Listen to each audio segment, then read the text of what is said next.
Olá meninas, como é que vocês estão? Vocês me perdoem que eu não consegui colocar antes essa aula, tá? Tem sido muito corrido, como vocês podem ver aqui já tô nas últimas semanas, faltam de 2 a no máximo 3 estourando agora pro meu bebê nascer, né? Pode vir amanhã, pode vir hoje, pode vir daqui 2 semanas, então já estamos naquela fase de inchada, de tudo doendo, contração atrás de contração, mas ainda não é a contração certa, né, do parto. Então a gente tá aí meio corrida, ainda tô trabalhando esses dias e já tem a pequenininha, né, de 6 anos pra dar conta aí. Mas Deus é bom, hoje eu consegui correndo aqui também, que daqui a pouco eu vou trabalhar, fazer a aula pra vocês. Bom, nós estamos na aula 4 agora, né, que é a do sacerdote, de ser mulher de um sacerdote, como ser, o que é um sacerdote, né? Para a gente entender um pouco sobre isso, eu separei alguns estudos aqui para explicar para vocês um pouco o que é um sacerdote, e como ser esposa de um sacerdote, o que era um sacerdote no tempo antigo da Bíblia, né? No Antigo Testamento, e o que é ser um sacerdote hoje, porque tem algumas diferenças, mas são poucas, né? Vamos observar aqui então. Deixei algumas coisas anotadas aqui, né? Primeiro eu fiz 2 perguntas, que foi a que eu acabei de fazer. O que é um sacerdote, né? No tempo antigo. E como ser esposa de um sacerdote hoje. Primeiro vamos entender o que é um sacerdote, né? O que é um sacerdote na Bíblia? O sacerdote é a pessoa que é dedicada com as coisas sagradas, né? Com as coisas de Deus, com a obra de Deus. Naquele tempo antigo, esse sacerdote, ele oferecia sacrifícios de louvor a Deus, né? Sacrifícios, ofertas, ele sacrificava louvores, ele ensinava o povo a obedecer. O sacerdote era aquele que mostrava o caminho, mostrava como se seguia a Deus, né? O trabalho principal do sacerdote era representar um grupo de pessoas em rituais religiosos, restabelecendo a comunhão entre Deus e os homens. Ele oferecia os sacrifícios pelos pecados das pessoas, né? Ele oferecia ali, a pessoa pecava, mas ela não podia chegar diante de Deus, né? Então eles vinham até o sacerdote para que o sacerdote fizesse essa oferta, esse sacrifício diante de Deus, porque essa pessoa em si não poderia fazer isso. Por isso havia pessoas separadas por Deus a serem sacerdotes, e normalmente eram pessoas de uma mesma família. Por exemplo, a família ali de certo homem, todos os homens daquela família deveriam, por ordem de Deus, ser sacerdotes. Então deveriam seguir ali aquele padrão de sacerdotes, né? Ele oferecia os sacrifícios pelos pecados das pessoas e realizava outras cerimônias religiosas, como alguns atos de purificação cerimonial. Também orientava as pessoas de como viver para agradar a Deus, né? Ele era ali como se fosse um pastor, mais ou menos isso, mas não é bem um pastor, né? O sacerdote no Antigo Testamento, a gente pode observar aqui, coloquei algumas anotações. Antes da lei de Moisés, muitas vezes o pai ou o chefe de família servia como sacerdote. Eles faziam sacrifícios em nome da família, ensinavam seus filhos sobre Deus, e também havia alguns homens que eram reconhecidos como sacerdote de Deus, como o sacerdote Melquisedeque, né, que nós vamos encontrar lá em Gênesis, no seu capítulo 14, versos 18 ao 20. Depois que tirou o povo do Egito, Deus estabeleceu várias leis para organizar a adoração. né, ele ordenou e a construção de um tabernáculo e mais tarde de um templo também, né, onde poderíamos aprender a adorar da maneira certa, né, sem caírem na idolatria. Ele também escolheu uma tribo para servirem como sacerdotes e cuidadores do templo, os levitas. Isso a gente vai ver lá em Números, né, no seu capítulo 3, versos 5 ao 7. E aqui, como eu já tinha falado, mas eu deixei inscrito aqui também para a gente não esquecer, somente os sacerdotes podiam entrar na presença de Deus. Dentro do templo, para oferecer sacrifícios, eles representavam todo o povo de Israel diante de Deus. Por causa dessa grande responsabilidade, os sacerdotes tinham várias regras especiais para que eles mantessem puros, né? Para que eles não pecassem, para que eles não contaminassem o templo de Deus com pecados, impurezas, enfim. Os sacrifícios que os sacerdotes ofereciam para o perdão dos pecados, para trazer a reconciliação com Deus, os sacerdotes trabalhavam como mediadores. Os homens estão aqui, mas eles não podem servir a Deus aqui, não podem sair na presença de Deus. Então tem um sacerdote aqui para mediar, para fazer uma mediação para com o povo, do povo para com Deus, né? Ajudando as pessoas a se aproximarem assim de Deus. Isso é no Antigo Testamento, né? São sacerdotes, ele fazia isso no Antigo Testamento. Mas aí veio Jesus, veio o Novo Testamento, Jesus desceu, Jesus ele fez todo o seu processo aqui na terra, né? Cresceu, ele fez o seu ministério, ele fez o que Deus tinha pedido, ele morreu na cruz por nós. Para quê? Para que o povo não precisasse mais de mediadores entre eles e Deus, para que o povo não precisasse mais de profetas, de sacerdotes, e sim eles mesmos pudessem chegar até Deus. Então o véu se rasgou com a morte de Jesus. É por isso que nós não acreditamos nos santos, né, que os católicos creem. Que eles creem da seguinte maneira, que eles ainda necessitam de algum mediador entre eles e Deus. Eu sou tão pecador que eu não posso seguir, não posso ir adiante de Deus, então eu peço para Maria, eu peço para São João, eu peço para São Pedro. Enfim, eles acreditam que pedindo aos santos vão chegar a Deus, às orações dele. Mas nós, cristãos evangélicos, protestantes, nós não cremos assim. Nós cremos que nós mesmos podemos entrar na presença de Deus, em qualquer lugar, em qualquer momento, a qualquer hora do dia, com o olho aberto, com o olho fechado, em pé, deitado, sentado, ajoelhado. Nós conseguimos falar com Deus de alguma forma, né? De qualquer forma, na verdade. Então, não precisamos de alguém para mediar, para fazer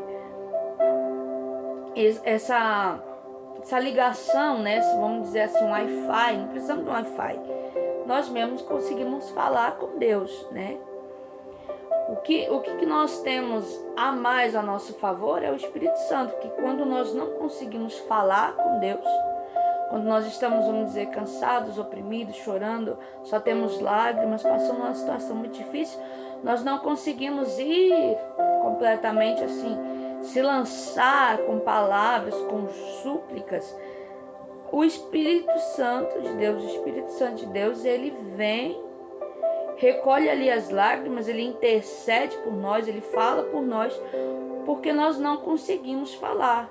Então, com gemidos inexprimíveis, o Espírito Santo vai lá e fala por nós a Deus. Mas nós temos essa linha direta com Deus já, desde que Jesus morreu na cruz. Então, o sacerdócio hoje, o sacerdote, falando na palavra o homem, né, o sacerdote, hoje é algo mais diferente. O que nós vamos aprender aqui? Vamos ler aqui primeiro, antes de nós entrarmos atualmente, vamos ler aqui em Levíticos 21, vai dizer assim. Depois vocês leem aí na Bíblia de vocês, o Levíticos 21 completo, mas eu vou ler apenas a parte que fala sobre as mulheres, que se encontra em Levíticos 21, no seu verso 7 adiante. Não tomarão mulher prostituta ou infame, nem tomarão mulher repudiada do seu marido, pois santo é a seu Deus. Portanto, o santificarás, porquanto oferece o pão do teu Deus. Santo será para ti, pois eu, o Senhor, que vos santifica, sou santo. E quando a filha de um sacerdote começar a se prostituir, profana ao seu pai, com fogo será queimada. E o sumo sacerdote, entre os seus irmãos, sobre cuja cabeça foi derramado o azeite da unção, que foi consagrado para vestir as vestes, não descobrirá a sua cabeça, nem rasgará as suas vestes. E não se chegará a cadáver algum, nem por causa do seu pai, nem por causa de sua mãe se contaminará, nem sairá do seu santuário para que não profane o santuário do seu Deus, pois a coroa do azeite da unção do seu Deus está sobre ele. Eu sou o Senhor, e ele tomará por esposa uma mulher na sua virgindade, viúva ou repudiada, ou desonrada, ou prostituta, estas não tomará, mas virgem do seu povo tomará por mulher, e não profanará a sua descendência entre o seu povo, porque eu sou o Senhor que santifico. Vamos ler só até aqui, mas depois vocês leem Levíticos 21 todo. Esse Levíticos 21 foi em regras, leis, né, que foram estabelecidas ali para os sacerdotes no Antigo Testamento, né, aquele cujo a gente já falou aqui. Então, aqueles homens, eles não podiam pegar mulheres que já foram casadas, eles não podiam tomar por mulheres que são prostitutas, mulheres infames, aquelas mulheres que são, vamos levar para o dia atual, um sacerdote, por estar direcionado a fazer a obra de Deus, o homem hoje, direcionado a fazer a obra de Deus, ele não pode ter do lado dele uma mulher que ela é barraqueira, uma mulher que ela se veste inapropriadamente, uma mulher que ele dá um conselho, vamos dizer, né, que nem Paulo já falou, ele dá o conselho lá para nós, que não se casemos com pessoas que já foram casadas, mas se não consegue se conter e tudo mais, ele vai dar toda ali o conselho, né, a palavra para a pessoa se casar bem. Porém, aqui no sacerdote ele vai falar mais especificadamente, né, as prostitutas, aquelas que são barraqueiras, aquelas mulheres que não têm vestimenta boa, né, que se veste de qualquer forma. O sacerdote, o homem de Deus, ele não pode ter uma mulher dessa forma do lado dele.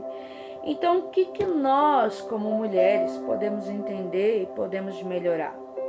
Nós não podemos ser falastronas, eu não sei se é essa a palavra, mas é aquela mulher que fala demais, né? Eu já fui muito assim, tenho melhorado. Mas é aquela mulher que tudo fala, aquela mulher que tudo acha que pode contar para as amigas, para a mãe, para colegas de trabalho, contar da nossa vida pessoal, contar dos nossos sonhos, contar sobre o nosso marido, sobre os nossos filhos. É uma tendência que a mulher moderna tem de tudo compartilhar. Tudo assim quanto for íntimo compartilhar, né?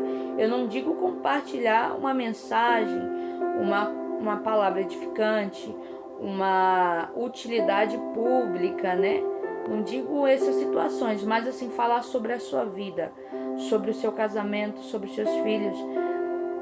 A Bíblia nos ensina a não fazermos isso, não sermos esse tipo de mulher, né? Não ser mulheres que se iram e fazem barracos, Não serem mulheres que, com suas vestes, seus olhares se prostituem, né? Como nós já falamos aqui de veste, já falamos de palavreados, né? De como se conversar, de como falar com as pessoas, mudar o vocabulário, né? Nós já aprendemos sobre isso, então eu não vou voltar nesse assunto. Aqui é só mais uma salpicada de que nós precisamos ser esse tipo de mulher, principalmente se o nosso marido for um sacerdote. Como assim um sacerdote? Nos tempos de hoje, ser um homem que é ligeiramente ligado à obra de Deus, um diácono, um presbítero, um pastor, mesmo que seja um cooperador. Nós precisamos já estar no padrão que Deus quer que aquele homem esteja e que nós estejamos. Entende? Então a gente já pega aqui o exemplo de Levítico de como não ser essa mulher que ele citou aqui, né? Que ele não deve ter essa mulher. Então nós não podemos ser essas mulheres. Até porque se o nosso marido, nosso esposo for um sacerdote ou tiver um ofício, né? Tiver um propósito, tiver um chamado para um ofício, nós temos que nos preparar para isso. Ah, mas o sacerdote hoje em dia é igual àquele que você descreveu da Bíblia antiga? Não. O sacerdote hoje é o homem da sua casa. É aquele que vai reger a sua família para Deus. É aquele que tem ofícios na obra de Deus. É basicamente todo ser humano, mas levando para dentro do casamento, para a ótica que nós estamos estudando aqui, o sacerdote no gênero masculino é aquele que cuida da sua casa, é o provedor, é o homem, né, o cabeça da casa. Então é sobre ele que nós estamos falando. Vamos lá então levar para os nossos tempos atuais, que é o que eu já entrei falando aqui, mas eu estou lendo atrasado. O homem é o sacerdote do lar. Ele é aquele que vai levar a sua família para Deus. Espiritualmente é o maior responsável. A mulher também tem essa responsabilidade, mas o homem é o maior responsável por levar a sua família para Deus ou tirar ela da presença de Deus. Então, o trabalho da mulher é o quê? Estar no padrão desse sacerdote, do homem de Deus e da mulher de Provérbios 31, né, que nós já estudamos também, para prosseguir devidamente o seu lar, para que ela reja o seu lar devidamente, da forma correta, né? Para que ela ajude esse sacerdote nessa missão, nessa submissão de estar na mesma missão que esse sacerdote, que é fazer a obra de Deus, exercer os ofícios da igreja e levar a sua família para Deus, para que assim ele consiga também conquistar as pessoas a Deus.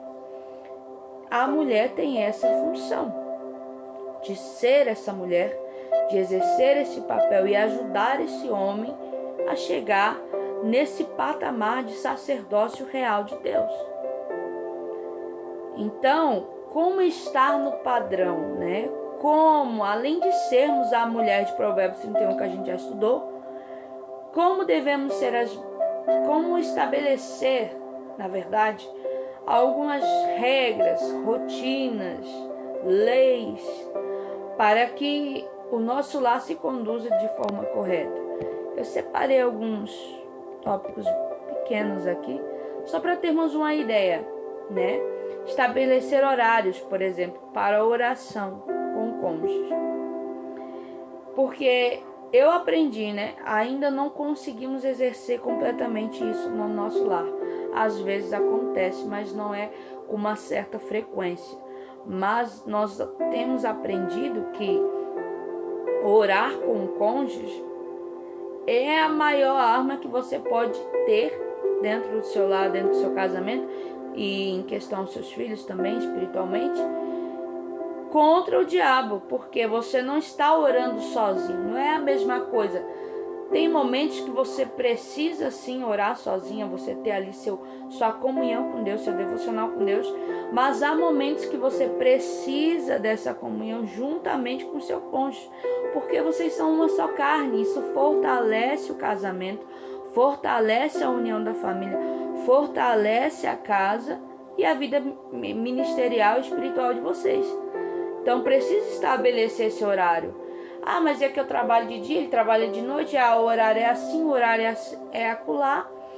Então, vocês têm que achar alguma maneira de botar um tempinho para orar juntos, né? Nem que seja de madrugada, nem que seja acordar mais cedo para que isso aconteça, mas precisa acontecer.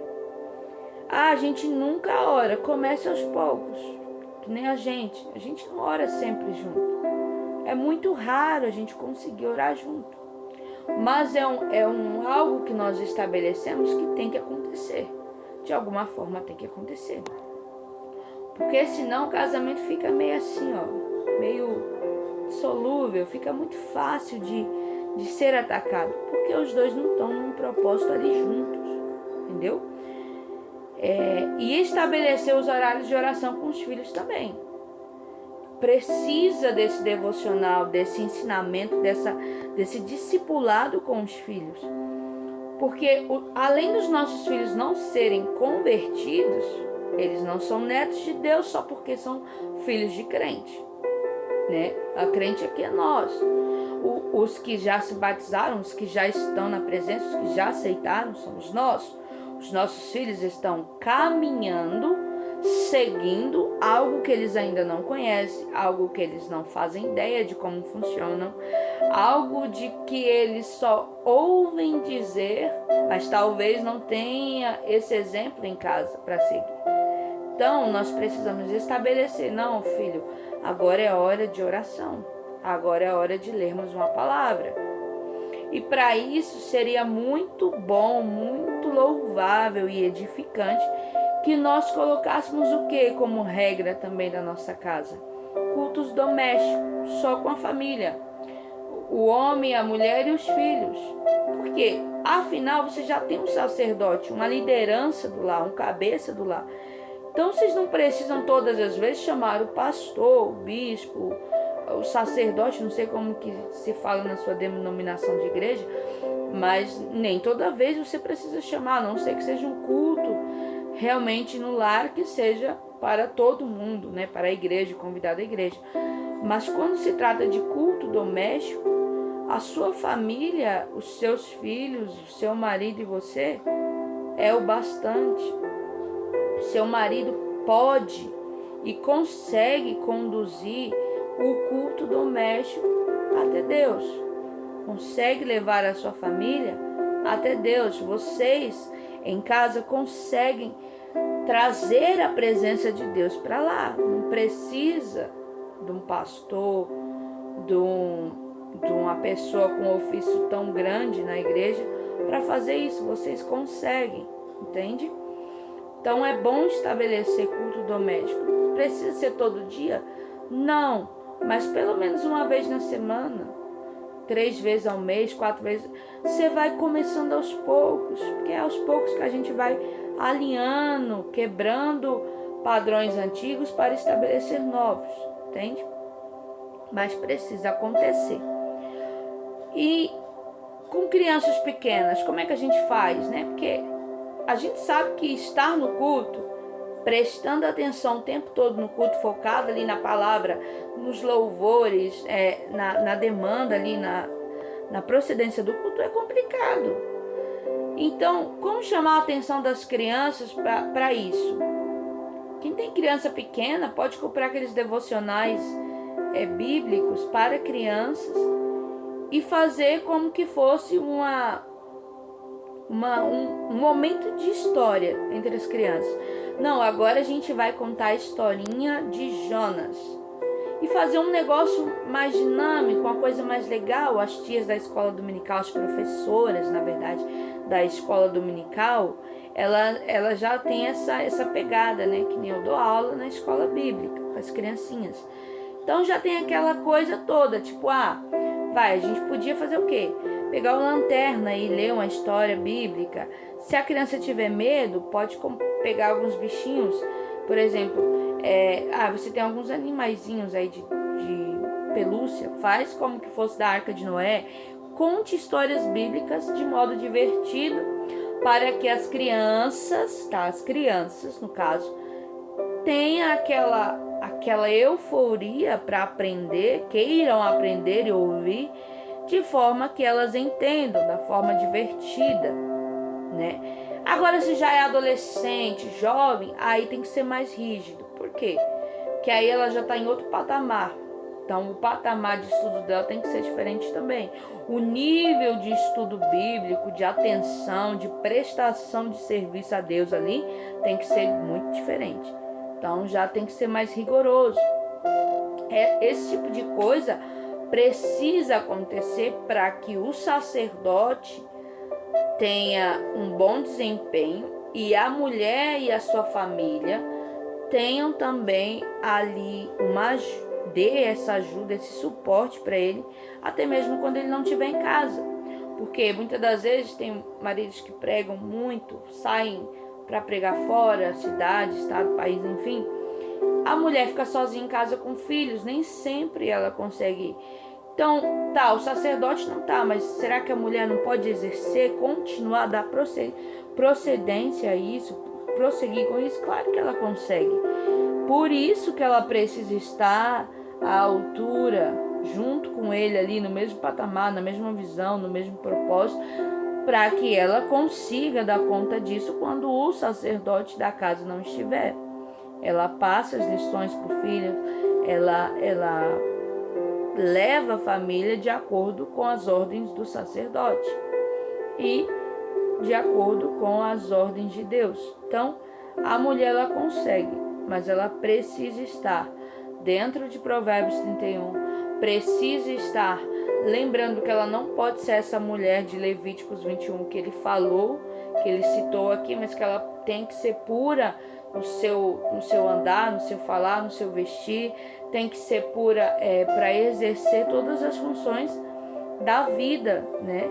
É o que nós aprendemos aqui nessa aula de hoje, do que é um sacerdote, do sacerdote antigo, do sacerdote atual, de como ser, de como ajudar os nossos maridos e ser uma mulher de um sacerdote, né?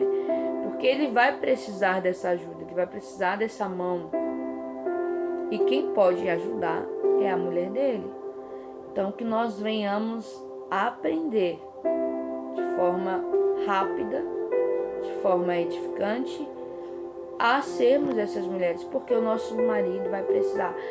Mas ele é novo convertido, ele está começando agora, ele ainda não tem ofício. Como que eu posso ajudar? Sendo sábia. Sendo sábia, porque ele pode estar começando agora. Mas se ele já iniciou, Deus já tem um propósito com ele, Deus já tem uma missão com ele. E ele vai precisar da sua ajuda para isso. Você vai edificar a casa enquanto ele está trabalhando. Na obra, trabalhando para a família, trabalhando na obra, você vai precisar ser essa mulher. Então, já vai pegando as dicas aí e vai aplicando, porque nós necessitamos disso todos os dias, né? A aula não vai ficar estendida, eu fiz um resumo. Espero que vocês tenham aprendido um pouco aqui com o que eu aprendi, né? Algumas coisas eu aprendi da pior forma possível, mas eu estou passando da melhor forma que eu posso para vocês. Então, peguem, tenham com vocês, no coração de vocês, que Deus abençoe a vida de vocês. Logo mais eu coloco a outra aula, eu vou tentar fazer agora correndo, porque qualquer hora pode nascer aqui. Talvez eu dê umas pausas aí de 1, 2 semanas, se ele nascer antes de eu terminar, para mim ter aquele cuidado, mas eu vou continuar terminando até eu terminar, né? Chegar nos finalmente aí das nossas aulas, tá bom? Que Deus abençoe vocês. Vamos fazer uma breve oração aqui. de agradecimento, né? Deus, te agradecemos, Senhor, por essa aula, por esse ensinamento, que o Senhor possa reger a nossa vida, nos ajudar, Senhor, a sermos essas mulheres, a sermos esposas dignas para fazer e ajudar na Tua obra e reger a nossa família junto com o nosso esposo. Abençoa os maridos de cada uma que está aqui, para que eles venham ser um sacerdote, para que ele venha entrar, tomar posse do lugar dele de sacerdote, de homem da casa, e elas tomarem lugar também de ser a dona da casa, de governar a sua casa da forma correta, né? Que o Senhor possa abençoar a vida de cada uma de nós, em nome de Jesus. Amém. Deus abençoe.